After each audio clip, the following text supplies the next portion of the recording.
الحمد لله وكفى وسلام على عباده الذين اصطفى أما بعد فأعوذ بالله من الشيطان الرجيم بسم الله الرحمن الرحيم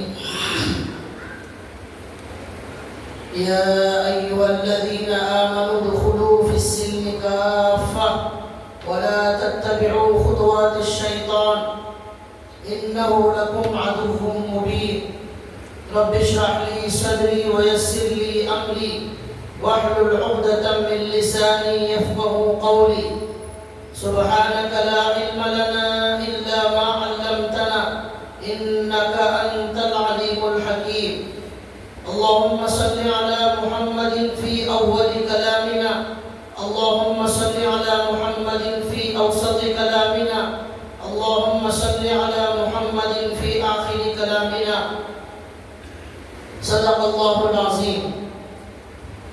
محترم دینی بھائیوں، قرآن کریم کی ایک آیت آپ کے سامنے تلاوت کی گئی ہے جس میں اللہ تعالیٰ فرماتے ہیں یا ایھا الذین آمنوا ادخلوا فی السلم کافہ، اے ایمان والو اسلام میں مکمل داخل ہو جاؤ. وَلَا تَتَّبِعُوا خُطُوَاتِ الشَّيْطَانِ، اور شیطان کے نقش قدم پر مت چلو. إِنَّهُ لَكُمْ عَدُوٌّ مُبِينٌ، وہ شیطان تمہارا کھلا ہوا دشمن ہے. یہ آیت آپ کے سامنے اس لیے پڑھی گئی ہے کہ کئی جمعہ سے ہمارا عنوان یہ چل رہا ہے کہ اللہ کے نبی صلی اللہ علیہ وسلم نے قیامت سے پہلے پیش آنے والے حالات کو اللہ کے نبی نے بہت تفصیل سے بیان فرمایا. تقریباً اب تک آپ کے سامنے 7-8 علامتیں ایسی بیان کی جا چکی ہیں جو اللہ کے نبی نے بیان فرمائی، وہ آج اس امت میں پوری طرح ہمیں نظر آ رہی ہے. اللہ کے نبی نے فرمایا تھا کہ قیامت کے قریب سود عام ہو جائے گا، اس امت میں وہ ہو چکا ہے. اللہ کے نبی نے کہا تھا گانا بجانا عام ہو جائے گا، وہ بھی ہو چکا ہے. اللہ کے نبی نے کہا تھا امر بالمعروف بھی نہیں ہوگا، نہیں عن المنکر بھی نہیں ہوگا، وہ زمانہ بھی آ چکا ہے. اللہ کے نبی نے کہا کہ منافق اور گھٹیا قسم کے لوگ بڑی بڑی کرسیوں پر فائز ہو جائیں گے، وہ زمانہ بھی آ چکا ہے. اسی طرح کچھ اور علامتیں بھی بیان ہوئی. آج اللہ کے نبی صلی اللہ علیہ وسلم کی ایک حدیث جس میں اللہ کے نبی نے کچھ علامتیں قیامت کے قریب کی بیان فرمائی ہیں، ان کا ذکر کیا جا رہا ہے. اللہ کے نبی صلی اللہ علیہ وسلم فرماتے ہیں کہ قیامت کے قریب کیا ہوگا؟ فرماتے ہیں یوشکو ان یأتی علی الناس زمان لا يبقى من الإسلام إلا اسمه ولا يبقى من القرآن إلا رسمه مساجدهم عامرة وهي خراب من الهدى. 3 باتیں اللہ کے نبی فرماتے ہیں. قیامت کے قریب ایک بہت بڑی علامت یہ ہوگی کہ اللہ کے نبی کہتے ہیں ایسا زمانہ قریب ہے، آنے والا ہے، جس میں اسلام صرف نام کا اسلام رہ جائے گا. اسلام صرف نام کا اسلام رہ جائے گا. اسلام کی حقیقت اور مکمل اسلام وہ مسلمانوں کے اندر موجود نہیں رہے گا. اور اللہ کے نبی کہتے ہیں کہ قرآن کے صرف الفاظ باقی رہ جائیں گے. وَلَا يَبْقَى مِنَ الْإِسْلَامِ وَلَا يَبْقَى مِنَ الْقُرْآنِ إِلَّا رَسْمُهُ. قرآن کے صرف الفاظ رہ جائیں گے. وہ قرآن دلوں میں نہیں اترے گا، اس کا اثر دلوں میں نہیں ہوگا، وہ دلوں کو جھنجھوڑنے والا نہیں ہوگا.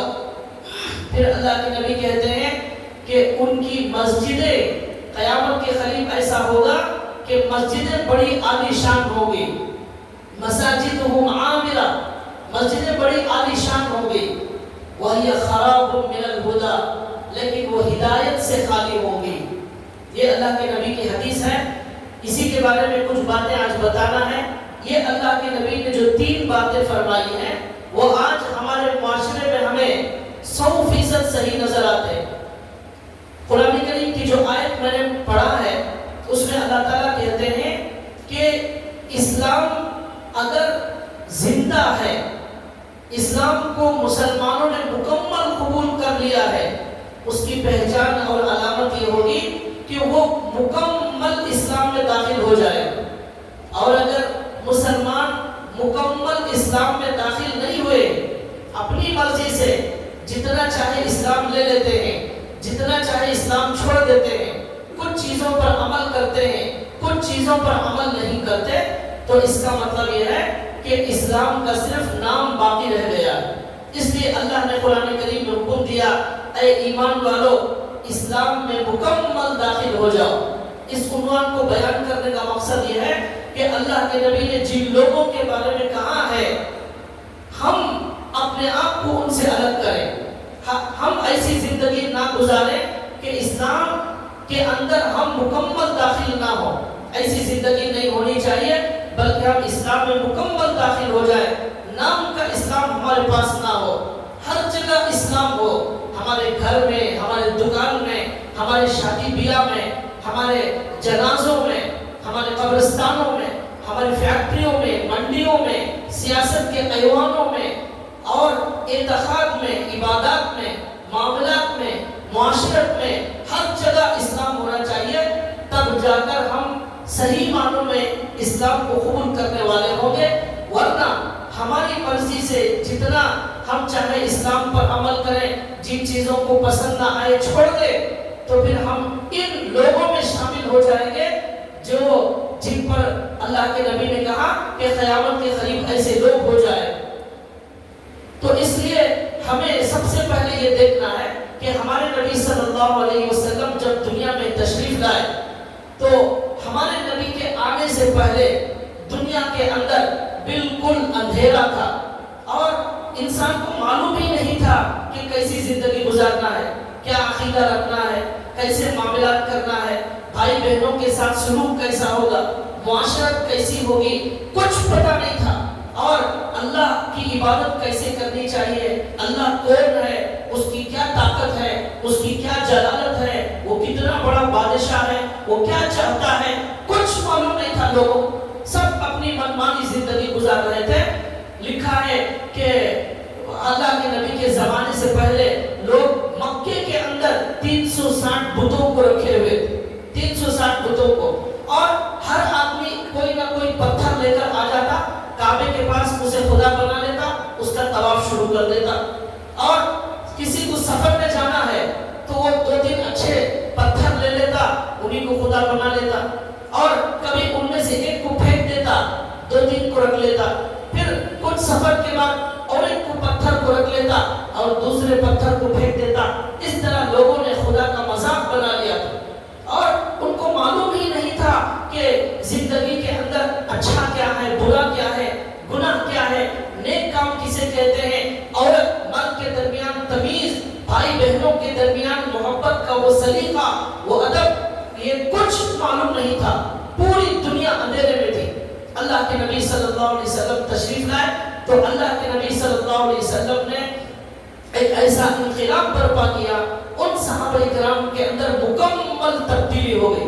خود ہندوستان کے اندر لکھا ہوا ہے کہ جو ہندو مذہب کے اندر پہلے زمانوں میں تھا، آج بھی شاید ہوگا، کہ مرد کے شوہر کے مرنے کے بعد جو بیوہ عورت تھی اس کو بھی آگ میں جلا دیا جاتا تھا، زندہ بیوہ عورت کو جلا دیا جاتا تھا شوہر کے مرنے کے بعد۔ یعنی عورت کا کوئی مقام دنیا میں موجود نہیں تھا، بیوہ کی کوئی حیثیت موجود نہیں تھی، اور بیوہ کو ایک دم حقیر سمجھا جاتا تھا، اسے گھر میں آنا منع تھا، وہ کسی کے ساتھ بیٹھ نہیں سکتی تھی، اور بہت ہی بری نظروں سے اسے دیکھا جاتا تھا۔ جانور میں اور عورت میں کوئی فرق نہیں تھا۔ اور اللہ کے نبی کے زمانے سے پہلے صحابہ کرام کے بارے میں جو پہلے اللہ کے نبی کے پہلے زمانے جاہلیت کا دور تھا، اس میں خود قرآن کریم میں ہے کہ بچیوں کو زندہ جلا دیا کرتے تھے، بچیوں کو زندہ جلا دیا کرتے تھے۔ ایک صحابی ہیں، انہوں نے اللہ کے نبی کے سامنے اپنا قصہ بیان کیا کہ 360 بچیوں کو زندہ دفن ہونے سے میں نے بچایا ہے، اور بچی کو بچانے کے لیے اونٹ میں دے کر اس بچی کی جان بچاتا تھا. اس طرح 360 اونٹوں کو دے کر ان کے باپ سے درخواست کر کے میں ان بچیوں کی جان بچایا اور 360 بچیوں کی یا رسول اللہ میں نے جان بچایا ہے. تو کیا اس عمل کا بھی مجھے اجر و ثواب ملے گا؟ تو اللہ کے نبی نے فرمایا کہ اسی اچھے عمل کی وجہ سے شاید اللہ نے تمہیں اسلام کی دولت عطا فرمائی. اسی اچھے کام کا صدقہ ہے جو تمہیں یہ اسلام کی عظیم دولت نصیب ہو گئی. یہ اللہ کے نبی نے فرمایا. تو بتانے کا مقصد یہ ہے کہ ایسے بدترین زمانے میں جب کہ لوگ اندھے اور بہرے بن کر زندگی گزار رہے تھے، اللہ کے نبی صلی اللہ علیہ وسلم نے آ کر سب سے پہلا جو کام کیا ان کو یہ بتایا کہ یہ دنیا کے بعد جو آخرت ہے وہ اصلی زندگی ہے. اسی کے لیے یہ پوری دنیا کو بنایا گیا ہے. یہ نعرہ لگایا قولوا لا الہ الا اللہ تفلحون. لا الہ الا اللہ کہو کامیاب ہو جاؤ گے.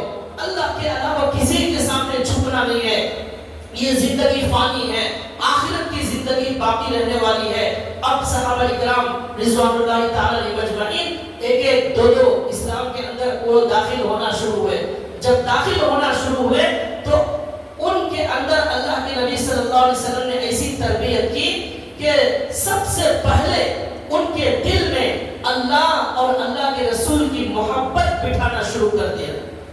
اللہ اور اللہ کے رسول کی محبت جب دل میں آ جاتی ہے تو اب اس کے بعد دوسرے نمبر پر اللہ اور اللہ کے رسول کی اطاعت کرنا آسان ہو جاتا ہے، فرما برداری کرنا آسان ہو جاتا ہے.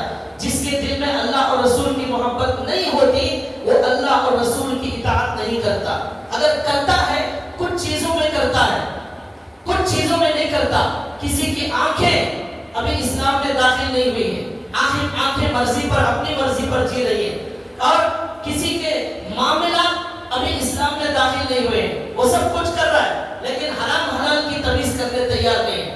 کسی کی معاشرت ابھی اسلام میں داخل نہیں ہوئی ہے، بھائی بہنوں سے سلوک اچھا نہیں ہے، ماں باپ کے ساتھ سلوک اچھا نہیں ہے، پڑوسیوں کے ساتھ اچھا سلوک نہیں ہے. تو اس طرح اسلام کو لوگ آدھا قبول کرتے ہیں اور کچھ چیزوں میں چھوڑ دیتے ہیں. اس لیے اللہ کے نبی نے کیا کیا؟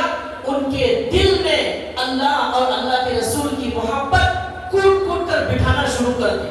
جب ان کے دل میں اللہ اور رسول کی محبت آنا شروع ہو گئی تو اطاعت اور فرما برداری ان کے اندر خود بخود آنے لگی. جب وہ آنے لگی تو اس طرح وہ صحابہ مکمل اسلام میں داخل ہونے والے بن گئے. یہ آسان نسخہ ہے. اللہ کے نبی نے ایک ایسی شربت پلائی کہ جس کے پینے کے بعد صحابہ اکرام مکمل بدل گئے. اس شربت کا نام ہے اللہ اور اللہ کے رسول کی محبت. اس دوا کا نام جو ہمارے نبی نے ان کو پلائی اس کا نام ہے اللہ اور اللہ کے رسول کی محبت. یہ دوا پینے کے بعد انسان کے دل میں، صحابہ کے دل میں اللہ اور اللہ کے رسول کے علاوہ کوئی موجود نہیں رہتا تھا. سارے انسانوں سے انہوں نے رشتہ ختم کر لیا، سب سے وہ ختم ہو گئے، صرف اللہ اور اللہ کے رسول سے جڑ گئے. ان کو کچھ پتہ نہیں ہے لیکن صرف ایک ہی بات کا ہوش ہے کہ میرے اللہ سے محبت کرنا میری زندگی کا سب سے بڑا مقصد ہے. اللہ کے رسول سے محبت یہ میری زندگی کا سب سے بڑا مقصد ہے. ہمارے نبی نے ان کو بتایا، قرآن پڑھ کر بتایا کہ دیکھو وہی اللہ ہے جس نے تمہیں پیدا کیا، اس دنیا میں بھیجا. وہی اللہ ہے جو تم کو یہ قطرے سے پھر گوشت، پھر خون کا لوٹھڑا، پھر ہڈیاں چڑھا کر، پھر کھان چڑھا کر، دنیا کے اندر روح ڈال کر وہ اللہ لاتا ہے. تو تم ایسے بڑے احسان کرنے والے اللہ سے محبت نہیں کرتے. اب صحابہ کرام اللہ سے محبت کرنے لگے. اور پھر حضور نے کہا وہی اللہ ہے جو تمہارے لیے بارش برساتا ہے، وہی اللہ ہے جو زمین سے اناج نکالتا ہے، وہی اللہ ہے جو تمہیں رزق پہنچاتا ہے، وہی اللہ نے تمہارے رشتے بنائے، تمہارے لیے بیوی بنائی، تمہیں اولاد عطا فرمائی. وہی اللہ ہے جو تمہیں روح نکالے گا پھر دنیا سے آخرت کی طرف لے جائے گا. وہی اللہ ہے جو تمہیں جنت دے گا. اس طرح کے اللہ کے نبی کی باتوں کی وجہ سے اللہ کے نبی نے جو دوا کھلائی وہ صحابہ کے دل میں ایسی محبت بڑھ گئی. اب صحابہ کو الگ سے نماز کے بیان کی ضرورت نہیں پڑتی تھی. زکات دینے کے بیان کی ضرورت زیادہ نہیں پڑتی تھی، بس ایک محبت کی دوا پلا دی، سارے اعمال انہوں نے شروع کر دیے۔ حضرت ابو بکر صدیق رضی اللہ تعالی عنہ کے بارے میں لکھا ہے، شروع دور میں مکے میں جب کفار نے ظلم کی انتہا کر دی، مارنا شروع کر دیا، اسلام میں داخل ہونا آسان نہیں تھا۔ اسلام میں داخل ہونے والا وہ شیر دل انسان ہوتا تھا جو اپنی جان قربان کرنے تیار ہوتا تھا، وہ اپنے ماں باپ سے کٹنے کے لیے جو تیار ہے وہ اسلام میں داخل ہوتا تھا، جو اپنے مال کو ہمیشہ کے لیے قربانی دینے تیار ہے وہ اسلام میں داخل ہوتا تھا۔ حضور سے ملنا بھی مکے میں رہ کر اتنا آسان نہیں تھا، ایسا لگتا تھا کہ حضور سے ملنے بڑا لمبا سفر کرنا پڑے گا، حالانکہ حضور مکے میں موجود تھے، اور اس طرح ظلم کا پہاڑ توڑا گیا۔ حضرت ابو بکر صدیق رضی اللہ تعالی عنہ کو ایک مرتبہ مکے کے دشمنوں نے اس قدر مارا، لہو نہان ہو گئے، کپڑے پورے خون میں لت پت ہو گئے، اور چہرہ بگڑ گیا، چہرہ پہچاننا مشکل ہو گیا، چہرہ اتنا موٹا ہو گیا کہ لوگ پہچان نہیں سکتے تھے، اس قدر ان کو مارا اور مار کر ان کو بے ہوش کر دیا۔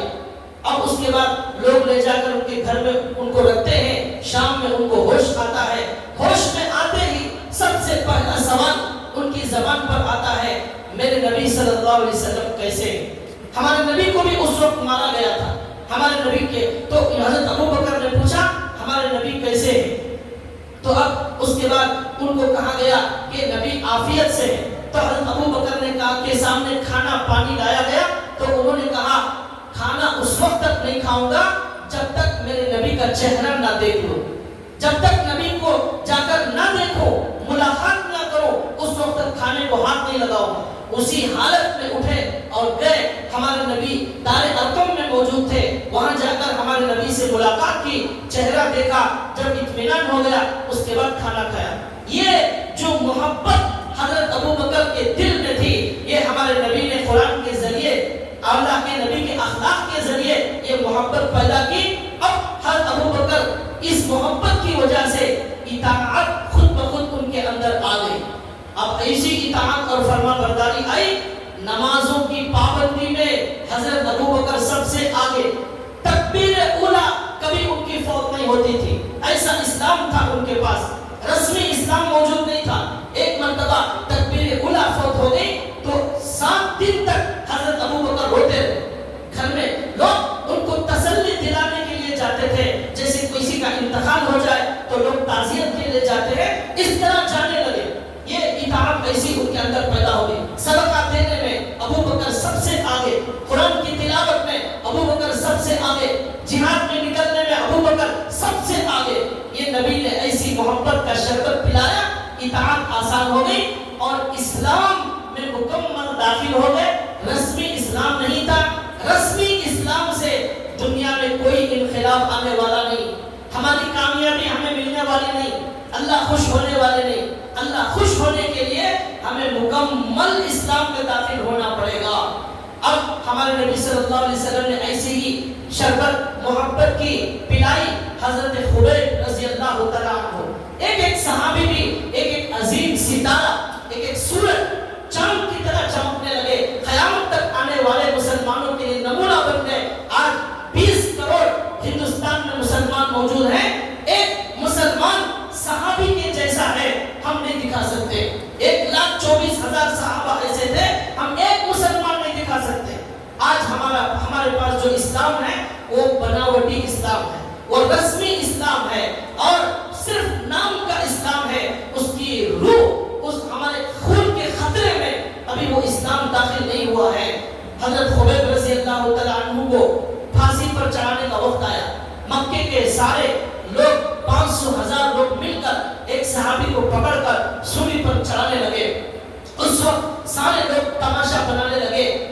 حضرت خبیب سے پوچھا گیا کہ آپ کو سولی پر چڑھانے کی جگہ ہم تمہارے نبی کو لا کر سولی پر چڑھا دیں گے، کیا تمہیں یہ پسند ہے کہ تمہاری جان بچ جائے، تمہارے نبی کو سولی پر چڑھا دیا جائے؟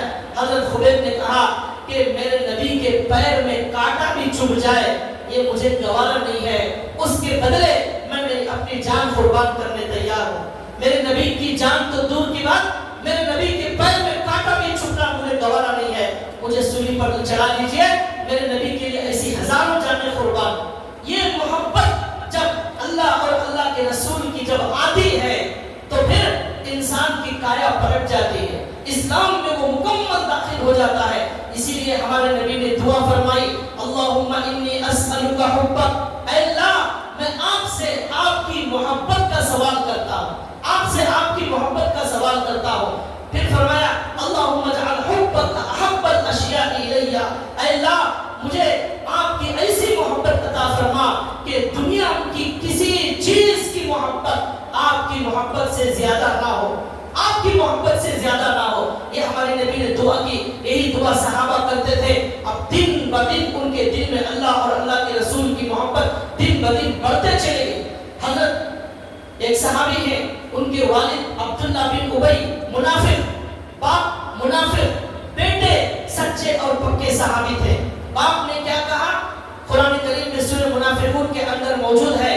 ایک سفر کے دوران میں باپ نے یہ کہا کہ اس سفر سے جانے کے بعد مدینے کے اندر عزت والے لوگ یعنی منافقین ذلیل لوگوں کو یعنی مسلمانوں کو مدینے سے باہر نکال کر پھینکیں۔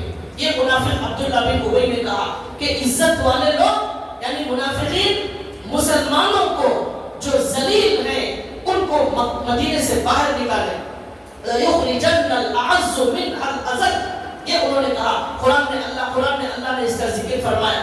جب حضور کی شان میں اور مسلمانوں کی شان میں منافق نے ایسی زبان استعمال کی تو ان کے بیٹے، وہ عبداللہ بن ابی منافق لیکن ان کے بیٹے سچے مسلمان تھے، وہ مدینے کے اندر سفر سے داخل ہوئے۔ داخل ہونے کے بعد جہاں مدینے میں داخل ہونا تھا وہاں وہ کھڑے ہو گئے اور ان کے باپ کی جو اونٹنی تھی اس پر پیر رکھ کر وہ کھڑے ہو گئے، بیٹے کھڑے ہو گئے اور انہوں نے کہا کہ آپ نے یہ کہا تھا کہ مدینے میں جانے کے بعد عزت والے آپ لوگ ہمارے نبی اور مسلمانوں کو ذلیل کہا، آپ نے ان کو مدینے سے باہر نکالنے کی دھمکی دی۔ بیٹے نے باپ کا راستہ روک لیا اور کہا آج آپ ذلیل ہیں، میرے نبی عزت والے ہیں، مسلمان عزت والے ہیں، آج آپ اتنے ذلیل ہیں کہ میرے نبی کی اجازت کے بغیر آپ مدینے میں قدم نہیں رکھ سکتے، میرا باپ مدینے میں قدم نہیں رکھ سکتا، میرے گھر میں میرا باپ قدم نہیں رکھ سکتا اور میں اس کا راستہ روکنے والا ہوں، جب تک نبی کی اجازت نہیں آئے گی آپ نے قدم آگے نہیں بڑھ سکتے۔ تب اس باپ کو احساس ہوا، اس نے یہ کہا کہ ہاں میں ہی ذلیل ہوں، میں ہی ذلیل ہوں، آپ کے نبی ہی عزت والے ہیں، میں ہی ذلیل ہوں، یہ اس نے کہا۔ پھر ہمارے نبی نے بھی اجازت دے دی کہ باپ کا راستہ نہ روکا جائے۔ نبی کی اجازت ملنے کے بعد بیٹے نے اپنے باپ کو اندر آنے کی اجازت دی۔ کیا مطلب یہ ہوا کہ ہمارے نبی کی محبت ایسی رچ اور بس گئی تھی، اس کے سامنے باپ کی محبت کی کوئی حیثیت نہیں تھی۔ یہ محبت کی وجہ سے اب اطاعت اور فرما برداری ان کے اندر آ گئی اور نام کا اسلام ان کے پاس باقی نہیں تھا۔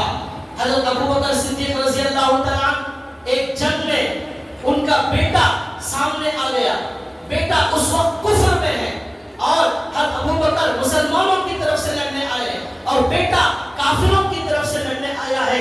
جنگ ختم ہونے کے بعد بیٹے نے حضرت ابوبکر سے کہا ابا جان، جنگ کے دوران ایک ایسا وقت آ گیا تھا کہ آپ کی گردن میری تلوار کے نیچے آ چکی تھی، میرا دل چاہتا تو میں اس وقت آپ کو قتل کر دیتا، لیکن باپ ہونے کی وجہ سے میں نے آپ کا سر قلم نہیں کیا اور میں پیچھے پڑ گیا۔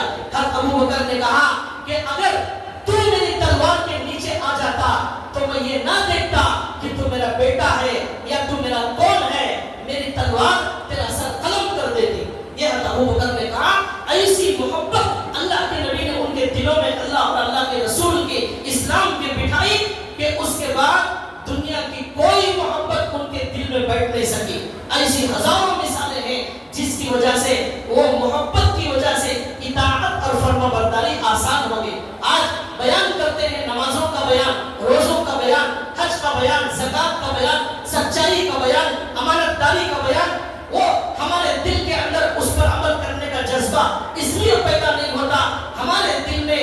اللہ کی محبت سے زیادہ ہمارے مال کی محبت ہے، اور اللہ کے رسول کی محبت سے زیادہ ہمارے دکان کی محبت، ہمارے جائیداد کی محبت۔ اللہ نے قرآن کریم میں ایک جگہ فرمایا قُلْ إِنْ كَانَ آبَاؤُكُمْ وَأَزْوَاجُكُمْ وَعَشِيرَتُكُمْ وَأَمْوَالٌ اقْتَرَفْتُمُوهَا۔ اس آیت میں اللہ نے کہا کہ اے نبی ان لوگوں سے کہہ دیجئے آپ کے ماں باپ، آپ کا مال، آپ کے بھائی، آپ کا خاندان، آپ کی کھیتی باڑی، یہ ساری کی ساری چیزیں اگر آپ لوگوں کو اللہ اور اللہ کے رسول سے زیادہ پیاری ہے تو پھر اللہ کے عذاب کا انتظار کرو، اللہ کے عذاب کا انتظار کرو۔ ایک مومن ہو اس کے دل میں اللہ اور اللہ کے رسول سے زیادہ محبت کسی چیز کی نہیں ہو سکتی، لیکن ہمارے دلوں میں ہر چیز کی محبت گھس گئی ہے، کپڑوں کی محبت گھس گئی ہے، عورتوں کے اندر زیورات کی محبت گھس گئی ہے، کسی کے دل میں مکانات کی محبت گھس گئی ہے، کسی کے اندر کرسی کی محبت، کسی کو مال کی محبت، کسی کو بڑے بننے کی محبت، یہ ساری محبتیں ہمارے دل میں آ گئی اور اسلام کو ان محبتوں نے باہر کر دیا۔ اب ہمارے دل کے اندر اسلام کی محبت باقی نہیں، اس لیے ہمارے پاس جو اسلام ہے وہ نام کا اسلام رہ گیا۔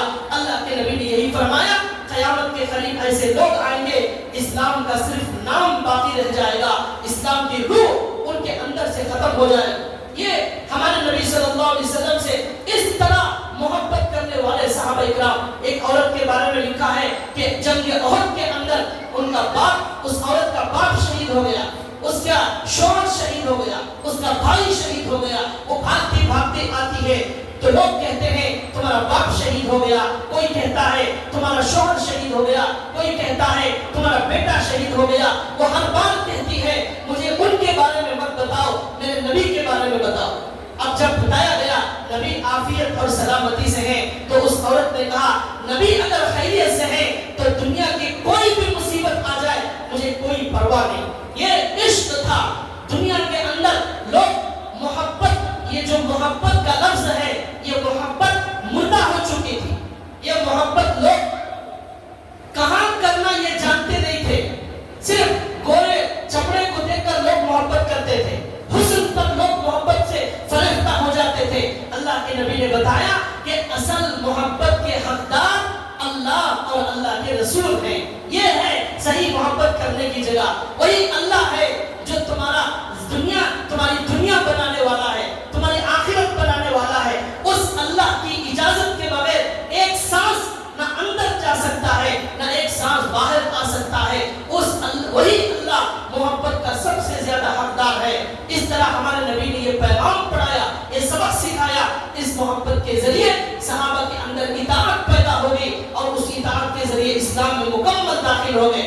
جب اللہ کے نبی نے ایسی محبت بٹھا دی تو اب اللہ کے نبی نے اعلان کیا، قرآن نے اعلان کیا، کیا اعلان کیا؟ یا ایھا الذین آمنوا انما الخمر والمیسر والانصاب والازلام رجس من عمل الشیطان فاجتنبوه لعلکم تفلحون۔ قرآن نے اعلان کیا اب صحابہ اکرام کے درمیان میں اے مسلمانوں یہ شراب، اللہ کے نبی کے نبی ہونے کے بعد بھی صحابہ شراب پیتے تھے، فوراً شراب کا حکم، شراب کی ممانعت کا حکم نہیں آیا، کچھ دنوں کے بعد آیا۔ جب حکم یہ آیا جس میں اللہ نے کہا اے ایمان والو شراب آج سے حرام کر دی گئی ہے، انما الخمر والمیسر، شراب اور جوا رجس، ناپاک ہے، یہ شیطان کی طرف سے ہے، فاجتنبوا، تم جوئے سے بھی بچو، شراب سے بھی بچو، لعلکم تفلحون، تاکہ تم کامیاب ہو جاؤ۔ صحابہ کہتے ہیں جب یہ آیت نازل ہوئی، یہ آیت سنانے کے لیے بعض صحابہ گلیوں میں اعلان کرنے لگے یا ایھا الذین آمنوا انما الخمر والمیسر والانصاب والازلام رجس من عمل الشیطان، یہ آیت گلی گلی میں پڑھی جانے لگی۔ صحابہ کے گھروں میں جو شراب تھی وہ مٹکوں میں بھری ہوئی تھی، اور جیسے ہی وہ صحابہ اکرام نے وہ آیت سنی اپنے گھڑوں کو توڑ دیا اور شراب کو گلیوں میں پھینک دیا، اور اتنی زیادہ شراب صحابہ نے گلیوں میں پھینکی کئی دنوں تک وہ شراب کی بدبو گلیوں میں محسوس ہوتی تھی۔ اور لکھا ہے کہ جب یہ آیت کانوں میں پڑی کسی کے ہاتھ میں شراب تھی، وہ ہاتھ کو ہمت نہیں ہوئی کہ وہ ہونٹوں تک اس شراب کو لے جائے اور ایک گھونٹ بھی پی لے، وہ ہاتھ وہیں رک گیا۔ کسی کے منہ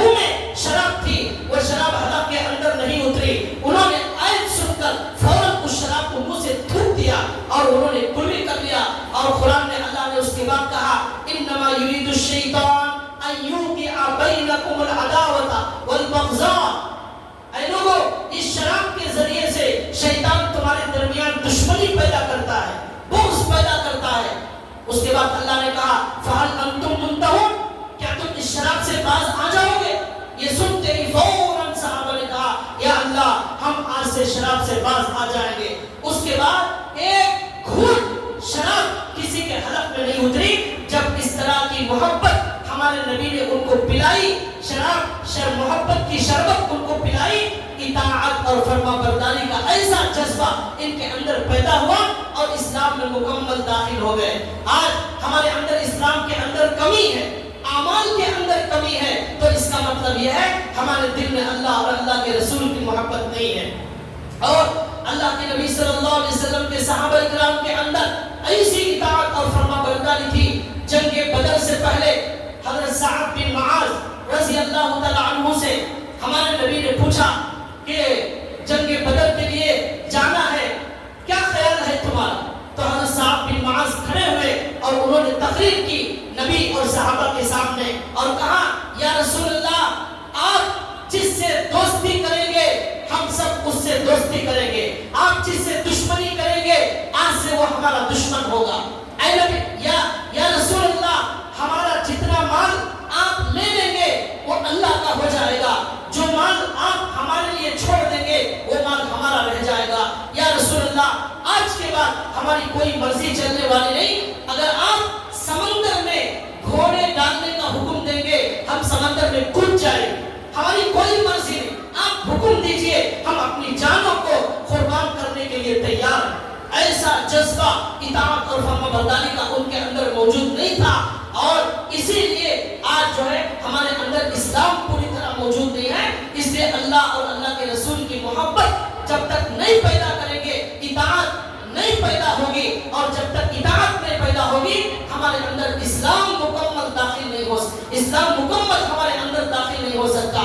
صحابہ اکرام کے جذبے بدل گئے، ان کے خیالات بدل گئے، ان کا دل بدل گیا، ان کی آنکھیں بدل گئی۔ پہلے صرف خود ہی تھی، اب صرف خدا تھا، پہلے صرف خود ہی تھی، اب خدا صرف ان کے اندر موجود تھا، کوئی اپنی مرضی چلانے تیار نہیں۔ یہاں تک کہ ایک مرتبہ ہمارے نبی صلی اللہ علیہ وسلم کے ایک صحابی ہیں حضرت عثمان غنی رضی اللہ تعالیٰ، ان کے بارے میں لکھا ہے مکے کے اندر ہمارے نبی نے ان کو بھیجا صلح حدیبیہ کے موقع پر، جا کر کافروں سے بات کرو۔ ہمارے نبی اور مسلمان عمرہ کرنے کے لیے اندر آنا چاہتے ہیں، یہ بات کرنے حضرت عثمان غنی کو اندر بھیجا۔ حضرت عثمان غنی جب مکے والوں کے پاس گئے تو مکے کے لوگوں نے دیکھا کہ حضرت عثمان غنی کا جو پیجامہ ہے وہ آدھی پنڈلی تک اوپر چڑھا ہوا تھا، نیچے لٹکتا ہوا پیجامہ نہیں تھا۔ تو دیکھ کر مکے کے کچھ لوگوں نے، کافروں نے کہا کہ مکے کے جو کفار اور سردار ہیں وہ پیجامہ اوپر نہیں پہنتے، نیچے لٹکا کر پہنتے ہیں، یہ ان کو اچھا نہیں لگے گا، اس لیے آپ پیجامہ تھوڑا نیچے لٹکا کر پہنو۔ حضرت عثمان غنی رضی اللہ تعالیٰ عنہ نے جواب دیا اور فرمایا ہمارے نبی کے پیجامہ پہننے کا یہی طریقہ ہے، میں اس طریقے کو چھوڑنے والا نہیں ہوں، آپ کے مکے کے سرداروں کی وجہ سے میں یہ طریقہ چھوڑنے والا نہیں ہوں، میں اسی طرح آؤں گا، اگر منظور ہے تو ٹھیک ہے نہیں تو میں واپس جاتا ہوں۔ تو پھر اسی طرح وہ اندر گئے۔ تو اس طرح اللہ کے نبی کی محبت اور اطاعت کا ایسا جذبہ تھا، کسی صورت وہ اطاعت سے روگردانی نہیں کرتے تھے۔ آج ہمارے پاس جو نام کا اسلام ہے اس کے اندر ہم مسلمانوں میں اعلان کرتے ہیں آپ کا پیجامہ نیچے نہیں لٹکنا چاہیے، پیجامہ اوپر کرو، اور جو ہے ٹخنوں سے اوپر پیجامہ ہونا چاہیے۔ ہمارے نبی نے فرمایا جو پیجامہ یا پینٹ یا لنگی جو ٹخنوں سے نیچے لٹکے گی وہ کل قیامت کے دن وہ ٹخنوں سے نیچے کا حصہ جہنم میں جلے گا، یہ ہمارے نبی نے فرمایا۔ ما اسفل من الکعبین من الازار فی النار، جو پیجامہ یا پینٹ کا حصہ نیچے لٹکتا ہے وہ کل قیامت کے دن وہ حصہ جہنم میں جلے گا۔ اور اللہ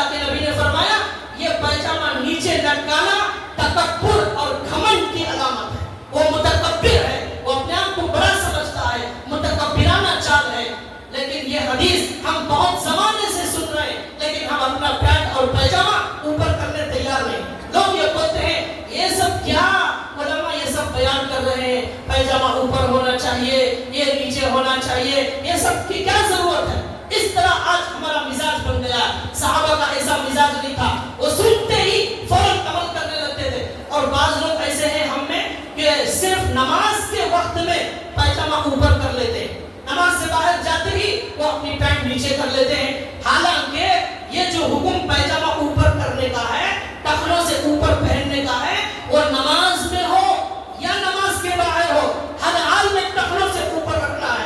اگر کوئی آدمی اللہ کے نبی کے اس حکم کو، اس سنت کو معمولی سمجھتا ہے اور اسے ضروری نہیں سمجھتا، تو اس کا مطلب یہ ہوا کہ وہ ابھی مکمل اسلام میں داخل نہیں ہوا ہے، اس کے پاس صحابہ کی جیسی اطاعت نہیں ہے۔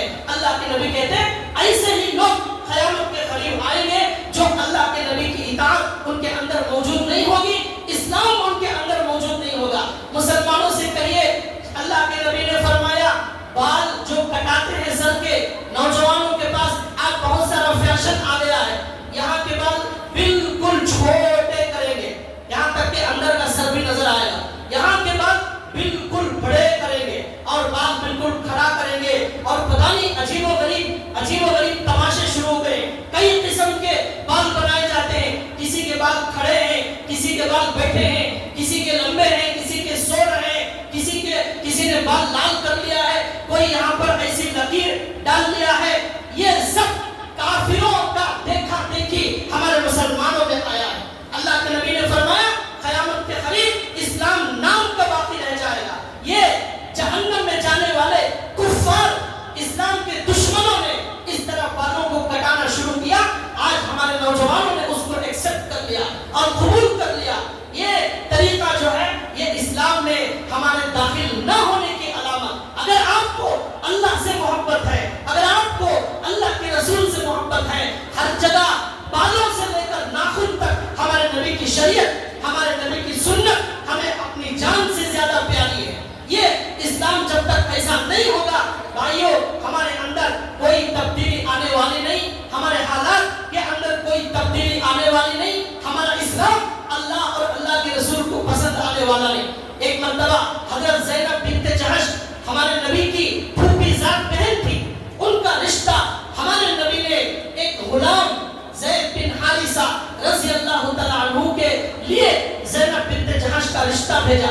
زینب بنت جحش اعلیٰ درجے کے خاندان والی بڑی خوبصورت خاتون، اللہ کے نبی کا خاندان سب سے بڑا خاندان تھا، ان کے لیے ایک غلام کا رشتہ بھیجا گیا۔ وہ غلام جن کے پاس کوئی مال و دولت نہیں، کوئی حسن نہیں، کوئی قبیلہ خاندان نہیں، تو ان کے بھائیوں نے انکار کر دیا، نہیں ہم اپنی بہن کا رشتہ اس غلام سے کرنے تیار نہیں ہیں۔ قرآن میں آیت نازل ہوگی، اللہ نے فرمایا وَمَا كَانَ لِمُؤْمِنٍ وَلَا مُؤْمِنَةٍ إِذَا قَضَى اللَّهُ وَرَسُولُهُ أَمْرًا أَن يَكُونَ لَهُمُ الْخِيَرَةُ مِنْ أَمْرِهِمْ۔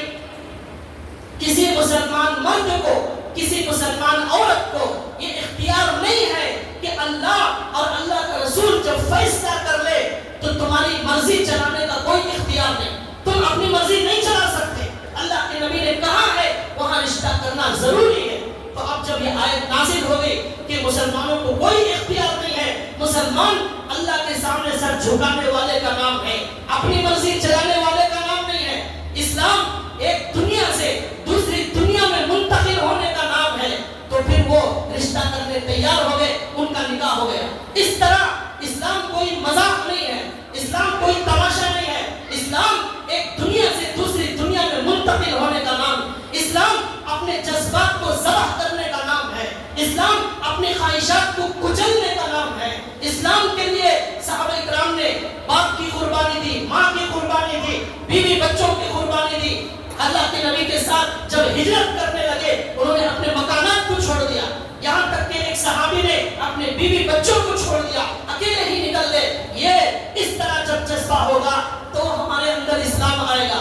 ہمارے پاس جو اسلام وہ بڑا لنگڑا لولا اسلام، بڑا کمزور اسلام، اس کے اندر کوئی جان نہیں ہے، کوئی دم نہیں ہے، کوئی طاقت نہیں ہے۔ اسلام ایک روشنی کا نام ہے، اسلام ایک عجیب جذبے کا نام ہے، اسلام اللہ سے محبت کا نام ہے۔ یہ جب آتا ہے دلوں میں ایک نور آتا ہے، اس کے آنکھیں بدل جاتی ہیں، اس کا دل بدل جاتا ہے، اس کا جذبہ بدل جاتا ہے۔ جاتا ہے وہ جیتا ہے صرف اللہ کے لیے، وہ مرتا ہے صرف اللہ کے لیے، وہ یہ سمجھ لیتا ہے دنیا میں میرا کوئی نہیں ہے سوائے اللہ کے، میں اسی اللہ کے لیے جیتا ہوں، ساری دنیا ناراض ہو جائے اسے کوئی فرق نہیں پڑتا، اگر میرا اللہ راضی ہے پوری دنیا ناراض ہو جائے کوئی فرق نہیں پڑے گا۔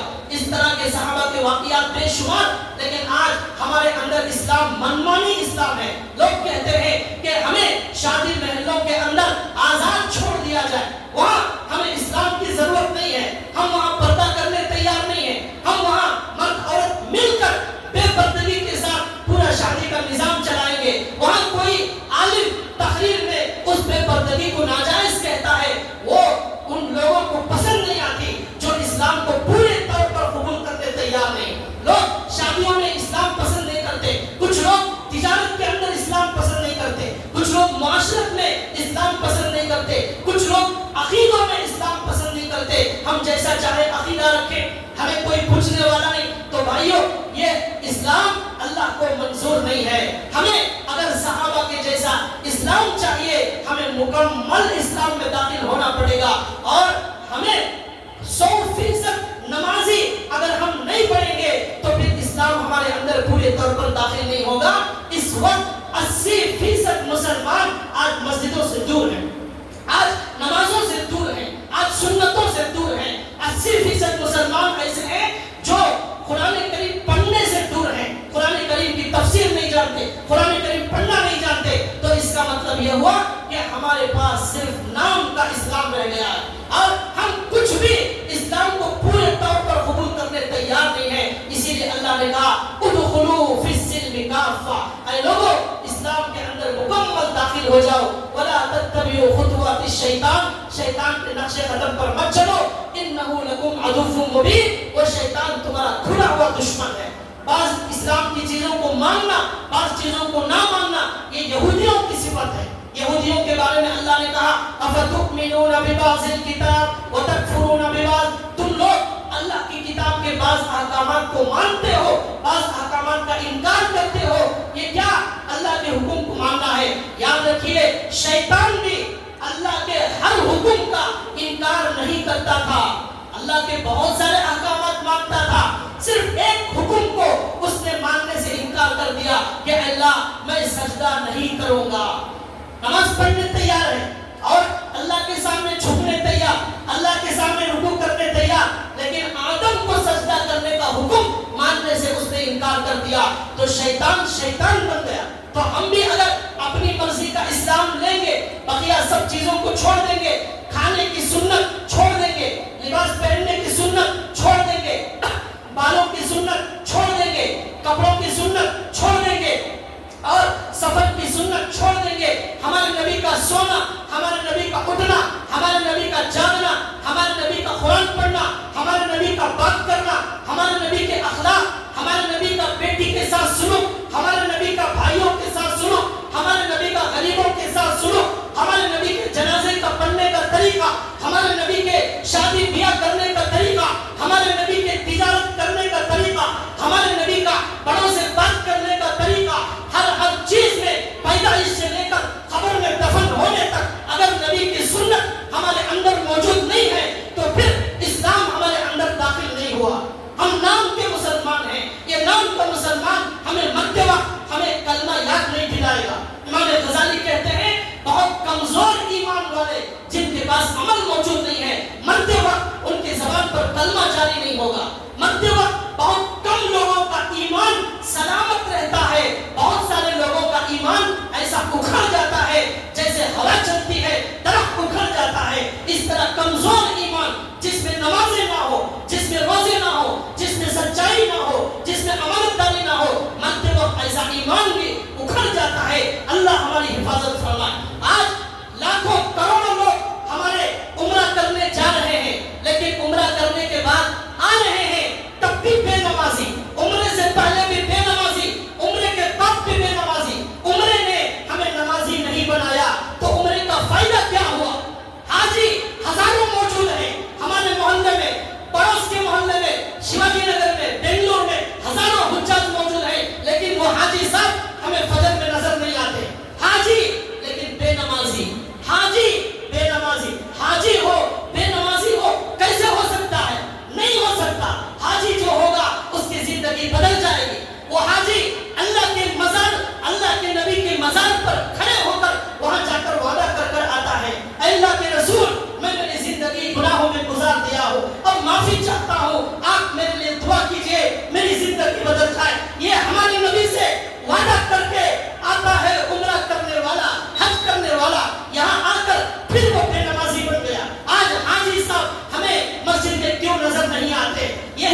بات بتا رہا ہوں، ایک نوجوان نشے کی حالت میں مسجد کے اندر گھس رہا تھا. اس نوجوان کو کچھ نوجوانوں نے مل کر اتنا مارا روڈ پر جو ہے وہ گر گیا، لیکن اسے چھوڑنے تیار نہیں ہے. اس قدر مار رہے ہیں. کیوں نہیں مار رہے؟ تو کہتے ہیں یہ نشے میں ہے اور اللہ کے گھر میں آ رہا ہے. تو نشے والا مسجد کے اندر نہیں آ سکتا، ٹھیک ہے، مسجد پاک جگہ ہے، یہاں نہیں آنا چاہیے، لیکن مارنے کی اجازت کس نے دی؟ مارنے کا حکم ہمارے نبی کا نہیں تھا.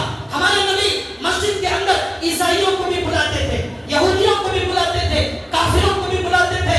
ہمارے نبی کی مسجد میں ایک کافر پیشاب کر دیتا ہے، اسے صحابہ نے روکنا چاہا، ہمارے نبی نے منع کر دیا، نہیں مت روکو، اسے پیشاب کرنے دو، اسے مارنے کی اجازت نہیں.